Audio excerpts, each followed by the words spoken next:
Soalnya gue udah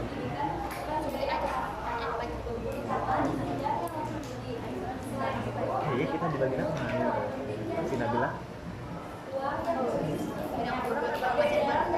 baca dua juga. Oh kamu dua? Iya aku dua. Aku sudah dua. Nomor 2, pertanyaannya apabila dikaitkan dengan Pancasila, unsur tersebut merupakan ketidaksesuaian dari sila keberapa? Berikan alasannya. Menurut kami, itu adalah sila kelima, yang mana semua rakyat Indonesia dapat pendidikan yang layak tanpa memandang status sosial ataupun keadaan ekonominya. Yang nomor 3, pertanyaannya adalah adakah faktor lain selain faktor ekonomi yang menjadi penyebab meningkatnya angka putus sekolah apabila ada apa saja faktor tersebut? Jawaban kami adalah faktor lingkungan, sosial, dan budaya sangat mempengaruhi lingkungan di kebiasaan suatu daerah, biasanya mempengaruhi pola pikir seseorang. Yang kedua, jawabannya faktor terjadinya penghubungan bullying. Hal ini masih sering terjadi di sekolah-sekolah, bahkan menimbulkan efek traumatis yang hebat bagi korbannya.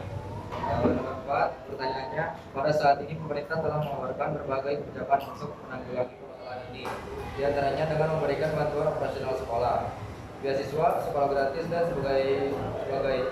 sebagainya. Menurut Anda, apakah upaya pemerintah tersebut sudah berhasil? Merupakan indikator keberhasilannya. Jawabannya adalah, menurut kami ada indikator berhasil dan kurang sempurnanya dari kebijakan pemerintah. Indikator keberhasilan yang pertama, ada siswa yang mendapat dana atau bantuan KIP untuk meringankan bahan biaya. Yang kedua,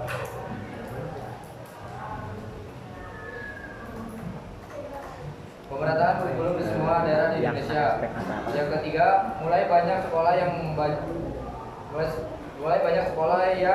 layak karena mendapat subsidi berfaktor yang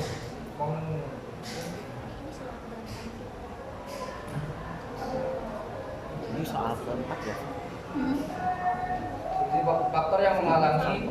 Yang pertama, rendahnya tingkat kesadaran masyarakat untuk membayar pajak. Dua, penggelapan dana subsidi dari pemerintah. Silang berapa aja? 5 aja. 5. Selain pemerintah, siapa lagi yang bertanggung jawab untuk mengatasi masalah ini? Apa saja peran yang bisa ditampilkannya?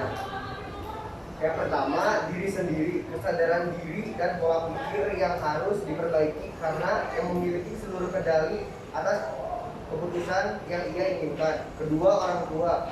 Masih banyak orang tua yang tidak mendukung cita-cita anaknya dan terlalu mengambil alih atau semua kendali anak tersebut. 3, masyarakat. Masyarakat dengan keadaan ekonomi yang lebih baik harusnya memiliki kesadaran untuk membangun lingkungan sekitar dan pemerintah. Pertanyaan nomor 6, apa solusi yang Anda ajukan untuk mengatasi masalah ini? Bagaimana caranya supaya solusi itu dihasilkan? Jawabannya, mengubah pola pikir masyarakat untuk Bukan pertanyaan. sila keberapa. Yang kedua, pemetaan kebangkitan sila keberapa atau sekolah daerah terpencil. Yang ketiga, kuota beasiswa yang Nomor 7, memukakan bentuk pelanggaran yang ada negara yang terjadi di daerah dan bagaimana solusi untuk menyelesaikannya. Yang pertama, tidak membayar pajak. Solusinya memperketat peraturan pada masyarakat yang berwajib pajak. Yang kedua, penggelapan dana atau subsidi. Solusinya menindaklanjuti penggelapan dana sesuai hukum yang ada. Yang ketiga, eksploitasi anak. Mempertegas pengawalan pemerintah dan penindakan pelaku. Kemudian yang dapat kami sampaikan, bila ada pertanyaan boleh pasangkan tangannya.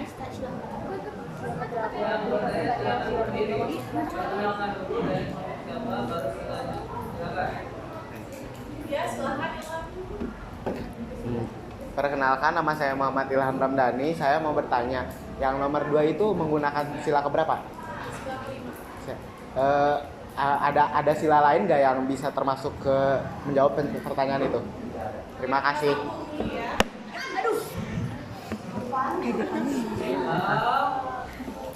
Ada lagi? Hah?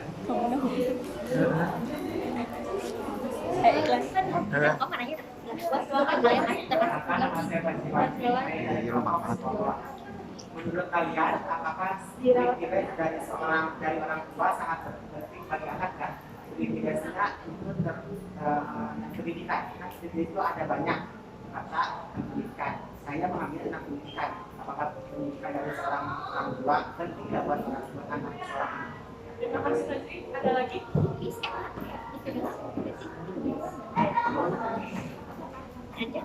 Ada lagi? Silakan wajib bertanya.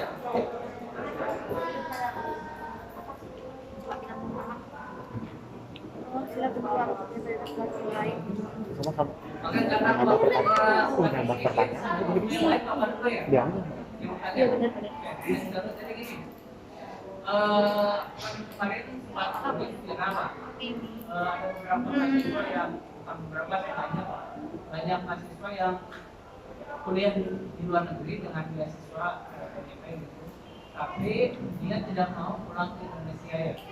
Mana alasan di sana dia kan sudah lulus, sudah punya kartu kerja, sudah penghasilannya lebih lah di atas cukup, anaknya juga sudah dibawa ke sana, istrinya juga semua.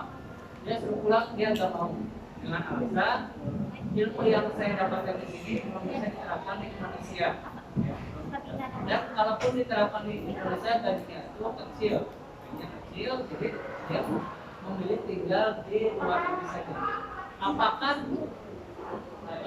beasiswa untuk menguliahkan mahasiswa yang tadi itu dihapuskan saja, ditiadakan saja, atau dengan cara dengan Dijawab atau? ditampung dulu aja Ada lagi? sambil menunggu yang lain? Ya silakan Sumaila. Ada kebijakan dari pemerintah untuk menangani hal ini kan ada dana bos ya. Apabila dana bos tidak tercukupi, terus sekolah membutuhkan biaya lagi, apakah boleh sekolah untuk meminta uang dari siswa? Ya silakan Alfia. Silakan Alfian. Sekarang akan dulu pertama kan nama saya Alfred Ramadan dari kelompok edukasi sekarang kan sekolah sudah gratis ya, tapi kalau misalkan angka putus sekolahnya masih tinggi, apa yang akan kalian lakukan? Gimana sih? Sekarang kan sekolah sudah gratis, berarti tidak ada kendala ekonomi dong. Jadi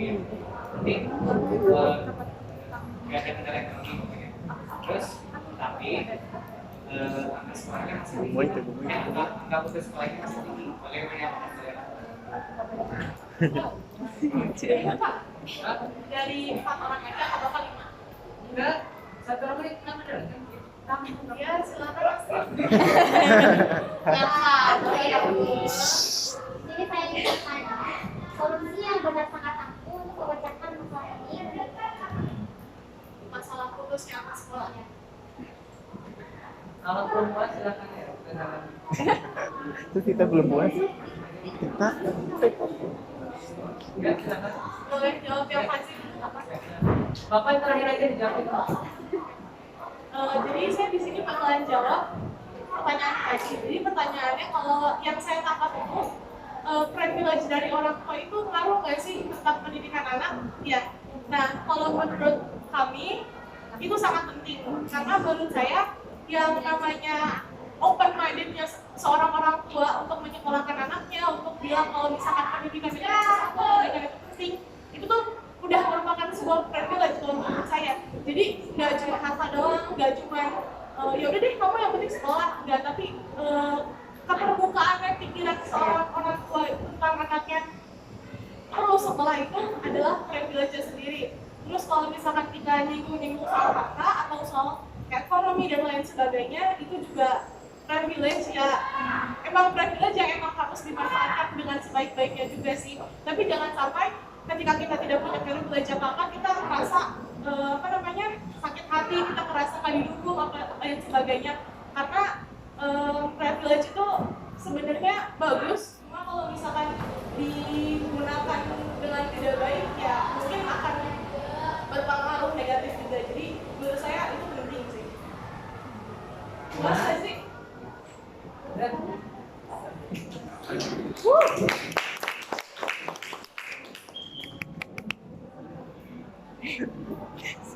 Tadi ikut. Ada yang lah. Halo guys. Ini saya mau Subscribe. menjawab pertanyaan dari Ilham, yaitu kan aku tanya ada sila lain nggak selain sila kelima? Ada itu sila kedua, yang isinya tuh kayak kemanusiaan yang adil dan beradab, sama aja kayak sila kelima dan keadilan sosial bagi seluruh rakyat Indonesia. Di sini tuh kayak bercerita tentang keadilan bagi semua rakyat Indonesia, nggak itu dari kasta yang tinggi, kasta rendah, semuanya harus bisa sekolah. Gimana, Ham? Ya Pak. Nah.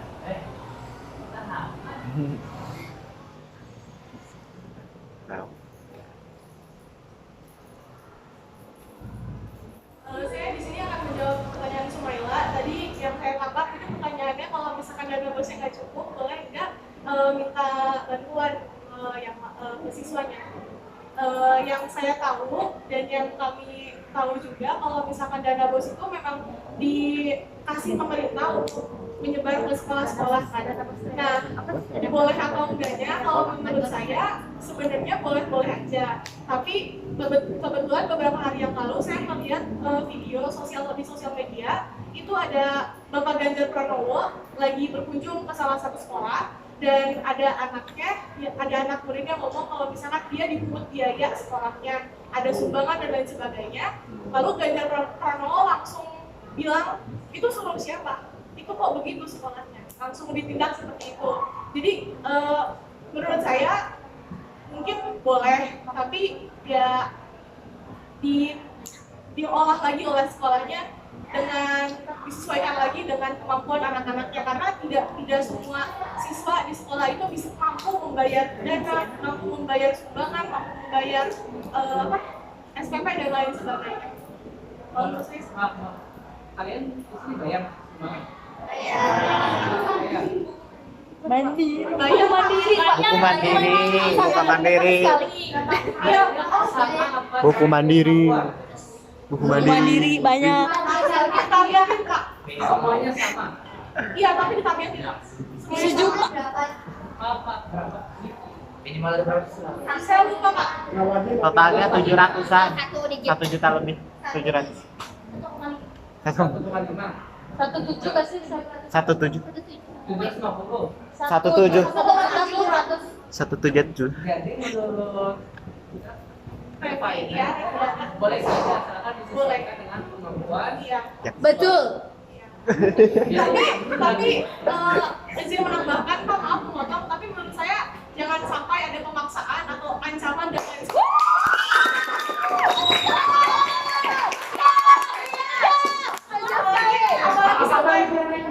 apalagi sampai diwajibkan untuk membeli sesuatu.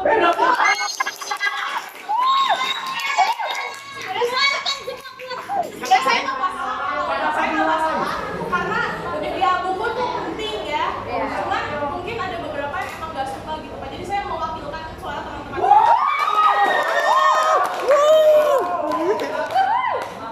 Ancamannya itu seperti apa? Ya, seperti Bilangan dari bagai mandiri. Ya. Isi soal harus banyak, 100 lebih. Oh my god. no offense Pak. 170. Yang itu ya, Mas. Satu orang. 10 soal 17 orang. Terus Pak S3 Pak. Kayak gitu ke apa ya? Sumaila gimana? Kelas. Ana, I love you. Kalau mau 17 orang, nah 17 orang itu saya pian satu orang 10 soal. Biar cepat. Aku mikir punya di Indonesia. Tapi kayaknya kalau dari sendiri mampu. Ya iyalah, anjir. Itu tuh yang MIPA 2 kan yang nasib yang ngerjain sendiri aja. Yang waktu itu juga 120 ya, bukan yang waktu itu 120. Bataknya sudah MTK apa? Heeh. Kita kotak-kotak enggak? Enggak. Kotak-kotak enggak? Kata apa? Hidupnya. Enggak mau. Ini Nanti nggak gasah sholatnya. Tata putih. Itu ada.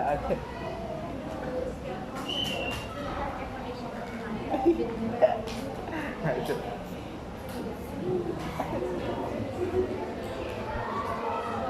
Hari ini pertanyaannya dari mana sih? Pertanyaannya sih apa? Paket. Lama kita kalau makeup yang cantik coba ya dia makeup yang jelek dan ngapain?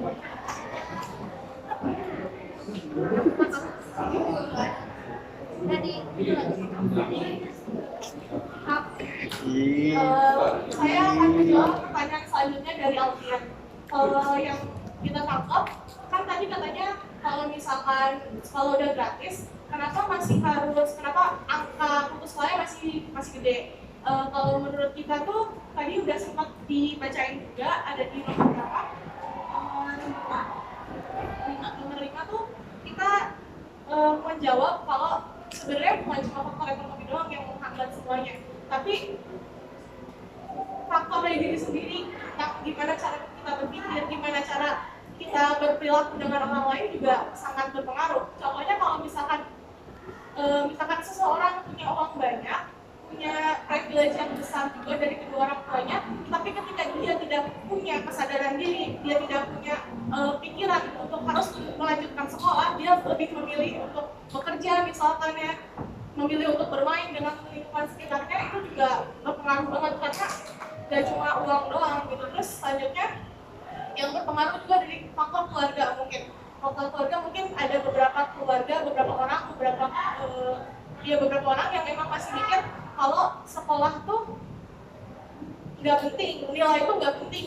Kan pasti malah udah pada dengar semua kalau nilai itu tidak menutupi kesuksesan, tidak menjamin kesuksesan kalian kan. Makanya mungkin dari situ orang-orang mikir, oh sekolah tidak terlalu penting. Yang penting itu yang kamu bisa cari uang, kamu bisa kerja dan lain sebagainya. Kalau menurut saya, jangan menutupi kegagalan kalian dengan kalimat nilai tidak menjamin kesuksesan.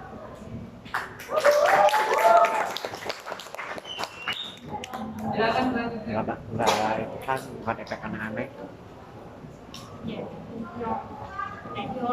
Siapa? Mana lihat? Video.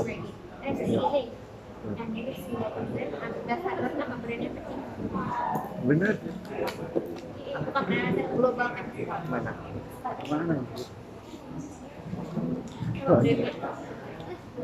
Di dewe.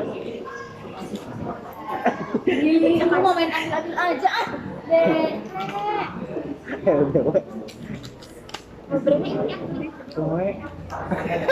Baca lagi. Pakai kimono. Coba tolong dia. Semoga polisi masyarakat dengan mengadakan sesuatu nantinya menjadikan terus pemerataan lansia atau sekolah budaya kecil dan juga Udah? Benar. Gimana kan benar? Yang pertanyaan gimana udah? Nggak ada perlawanan sama sekali. Lanjut. Biar cepat. Capek. 22%. Capek. Kayaknya padan. Besok? Oh iya. Besok libur. Libur di mana? Sama. Kuliah hari ini. Kesian. Yang pas lagi Nggak tahu. Parah lu. Gila sisil mama menghiburkan diri sendiri. Ingat.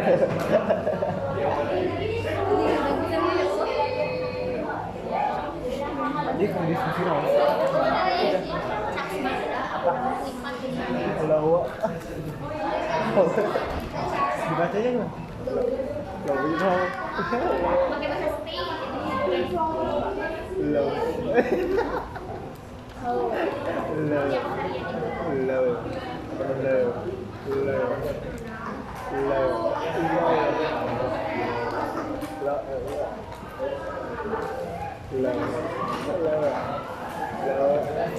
Itu ada cat semana nih bos, saya belum. Pindah ya Ilham. Iya, masih rumah. Apa gimana? Gimana? Mana sih? Ayah tuh nanti.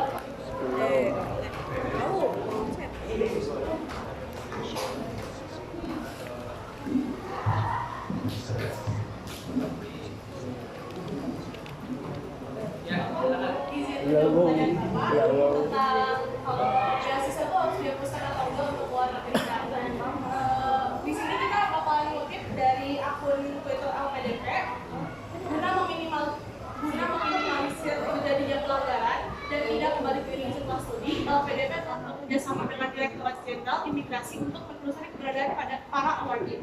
Alumni wajib berada di Indonesia selambat-lambatnya 90 hari kalender setelah tanggal kelulusan penerima beasiswa berdasarkan dokumen kelulusan resmi dari perguruan tinggi tujuan. Itu menurut LPDP. Terus jadi menurut kita memang tidak perlu untuk dihapuskan beasiswa tersebut, Kak. Soalnya banyak orang-orang Indonesia yang memiliki cita-cita, memiliki mimpi untuk sekolah di luar negeri, dan salah satunya adalah melalui jalur beasiswa ini. Jadi ketika pemerintah menghapus beasiswa ke luar negeri, sama saja pemerintah itu memotong kesempatan anak-anak bangsa dan tidak mendukung cita-cita mereka. Selain itu, tentang masalah gaji dan masalah pendidikan yang mereka terima di sana itu mungkin berbeda karena di Indonesia dan di luar negeri itu sistem pembelajarannya berbeda. Mungkin kalau secara kurikulum, secara pengajaran dan lain sebagainya itu mungkin sangat amat berbeda. Bisa saja mereka lebih visioner daripada kita. Jadi ketika mahasiswanya pulang ke Indonesia, memang ilmunya tidak terlalu terpakai atau tidak dianggap sebagai ilmu yang bagus karena memang Indonesia belum sampai ke situ gitu ilmunya. Nah, terus untuk yang tentang gaji yang mereka kerja di sana lebih tinggi, mungkin karena di Indonesia juga lapangan kerjanya sempit dan kurs rupiah juga jadi turun banget. Gara-gara itu mungkin mereka lebih menganggap kalau gaji di sana tuh lebih tinggi. Dari LPDP-nya ya, tadi kan masih banyak, jadi di survei itu berapa gitu? Sekitar 1000 mahasiswa yang keluar, yang kurang itu